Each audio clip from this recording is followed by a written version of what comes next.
un roman jeunesse dont l'action, puis on le comprend là, par la gravure, se déroule ici, à Québec. Mais oui, on vient de voir le château Frontenac. Ouais. Il est en vedette ce soir. Hein? C'est vrai, avec des tellement belles images de sportifs tout à l'heure. Eh bien là, je vous amène dans une autre atmosphère avec une légende qui a inspiré un auteur de l'Acadie.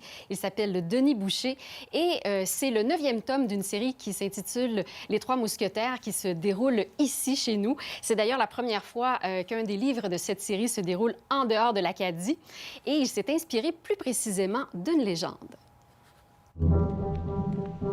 À l'intersection de la rue Buade et de la côte de la Montagne, sur la façade d'un édifice historique, se trouve une inscription gravée dans un bas-relief datant du régime français. On peut y lire « Un temps viendra qui n'est pas venu, que je mordrai qui m'aura mordu ». L'intrigue du roman jeunesse Le Chien d'or de Québec de l'auteur acadien Denis Boucher s'articule autour d'une légende associée à ce mystérieux message.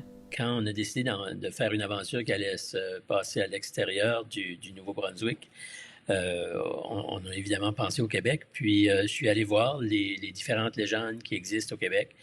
Et puis quand je suis tombé sur celle du Chien d'or, tout de suite, ça m'a accroché.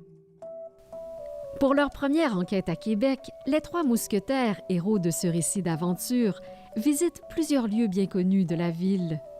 Québec faisait déjà partie de nos destinations préférées. Là, quand on fait des vacances au Canada, on va souvent à Québec, en particulier dans le Vieux-Québec. Mais je suis allé quand même, quand j'étais en rédaction, je suis allé passer une semaine à Québec pour prendre des notes, des photos et des choses comme ça.